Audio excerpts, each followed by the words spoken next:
अंजलि की उम्र लगभग 30 साल हो चुकी थी। वो एक स्कूल में टीचर की जॉब करती थी। अंजलि के घर में उसकी माँ के अलावा उसका छोटा भाई और भाभी भी रहा करते थे। 30 साल की उम्र होने के बाद भी अंजलि की अब तक शादी नहीं हुई थी। इस बात को लेकर अंजलि की माँ रुक्मिणी देवी काफी परेशान रहा करती थी। माँ, मैं स्कूल जा रही हूँ, जरा मेरा टिफिन तो दे दीजिए। अब क्या पूरी जिंदगी मैं तुझे टिफिन बना कर देती रहूंगी? अरे कुछ सोचा भी अपने बारे में या बस ऐसे ही?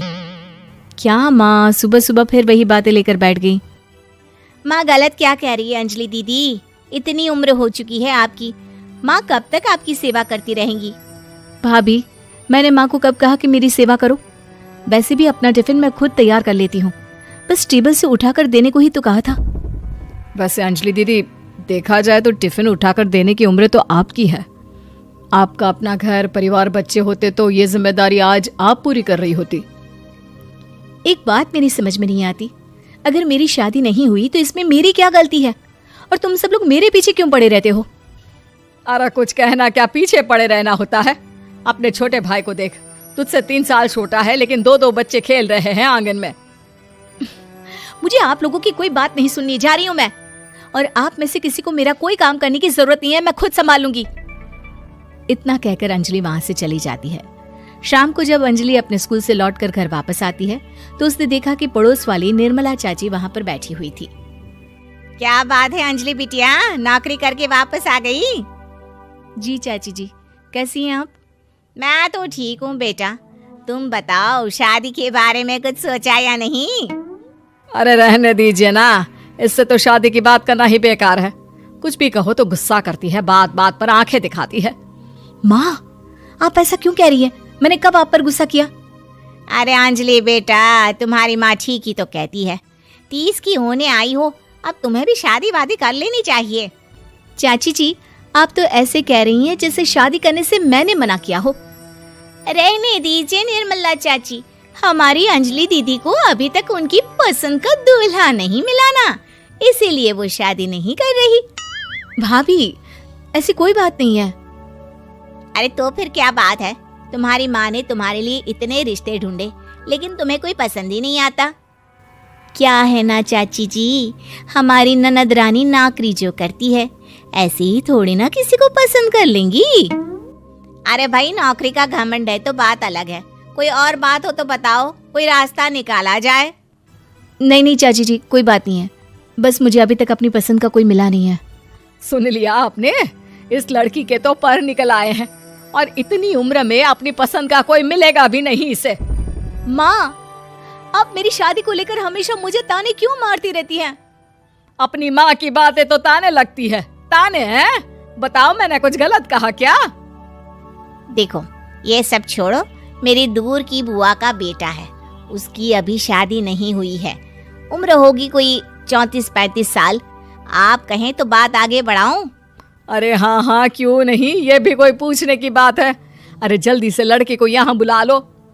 माँ, आप मुझसे पूछे बिना मेरी शादी की बात करने जा रही हैं और मेरी उम्र 30 भी पूरी नहीं हुई है।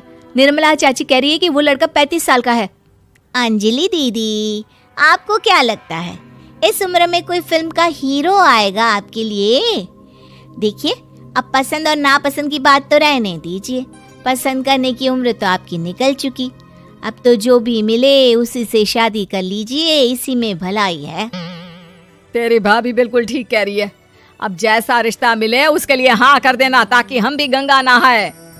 ठीक है, चलिए मैं उस लड़के को कहती हूँ, वो कल ही अंजलि को देखने आ जाएगा।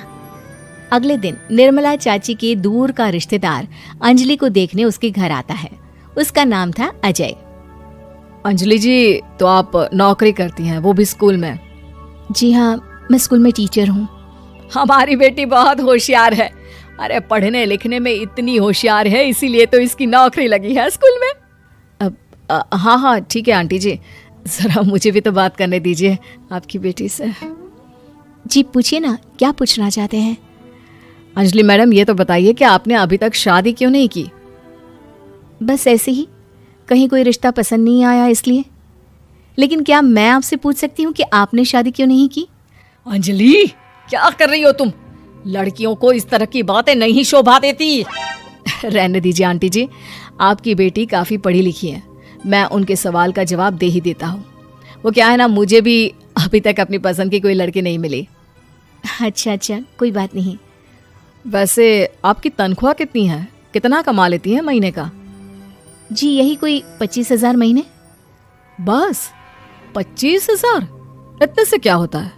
इतने से तो आजकल घर भी नहीं चलता। आपके कहने का क्या मतलब है? अरे मैं तो ये सोच कर आया था कि नौकरी वाली लड़की है, आराम से 40,000 कमाती होगी। माफ कीजिएगा, आपका और मेरा रिश्ता नहीं हो सकता। जी कोई बात नहीं, मुझे भी आपके साथ शादी करने में कोई इंटरेस्ट नहीं है। अंजलि, किस तरह की बात कर रही हो? घर आए रिश्ते को ठुकरा रही हो तुम। दीदी, अब इस उम्र में आपको इतनी अकड़ नहीं दिखानी चाहिए। अच्छा खासा रिश्ता हाथ से निकल गया, कहीं ऐसा ना हो कि जिंदगी भर कुंवारी ही रह जाओ आप। कुछ दिन और ऐसे ही निकल जाते हैं और अंजलि की शादी कभी नहीं होती। अंजलि के परिवार वाले बिंदास उसे ताने मारते रहते हैं, लेकिन अंजलि एक बड़ी नौकरी की तैयारी करती है और उसमें सिलेक्ट होने के बाद अंजलि को एक बहुत बड़ी नौकरी मिल जाती है। अब तो दीदी के नखरे और भी ज्यादा बढ़ जाएंगे भाई, अब तो इतनी बड़ी नौकरी जो लगी है, अब इनकी शादी होने से रही। माँ, मुझे नौकरी के लिए दूसरे शहर जाना पड़ेगा। आप जानती हैं ये बहुत बड़ी जॉब है और इसमें पैसे भी बहुत ज्यादा मिलेंगे। अच्छा, कितने पैसे मिलेंगे बेटा? माँ, मुझे हर महीने 90,000 सैलरी मिलेगी। क्या? अरे वाह वाह, ये तो बहुत अच्छी बात है। लेकिन फायदा क्या? कितने भी पैसे मिले, शादी तो हुई नहीं ना तुम्हारी। अंजलि नौकरी करने के लिए दूसरे शहर में चली जाती है और जब कुछ महीनों के बाद वो वापस घर आती है तो उसे अपने पति के साथ देखकर उसके घर वाले हैरान रह जाते हैं। अरे अंजलि, तूने शादी कर ली और हमें बताया तक नहीं। और दामाद जी करते क्या है? इतनी बड़ी कार है उनकी। माँ, मैं आपको सब कुछ बताना चाहती थी, लेकिन आप सबके ताने सुनकर बहुत दुखी हो गई थी और इसलिए मैंने अपनी पसंद से शादी कर ली। मेरे पति मेरे साथ ही ऑफिस में नौकरी करते हैं और बहुत बड़े अफसर हैं। और एक बात बताऊं माँ, आज मैं बहुत खुश हूँ।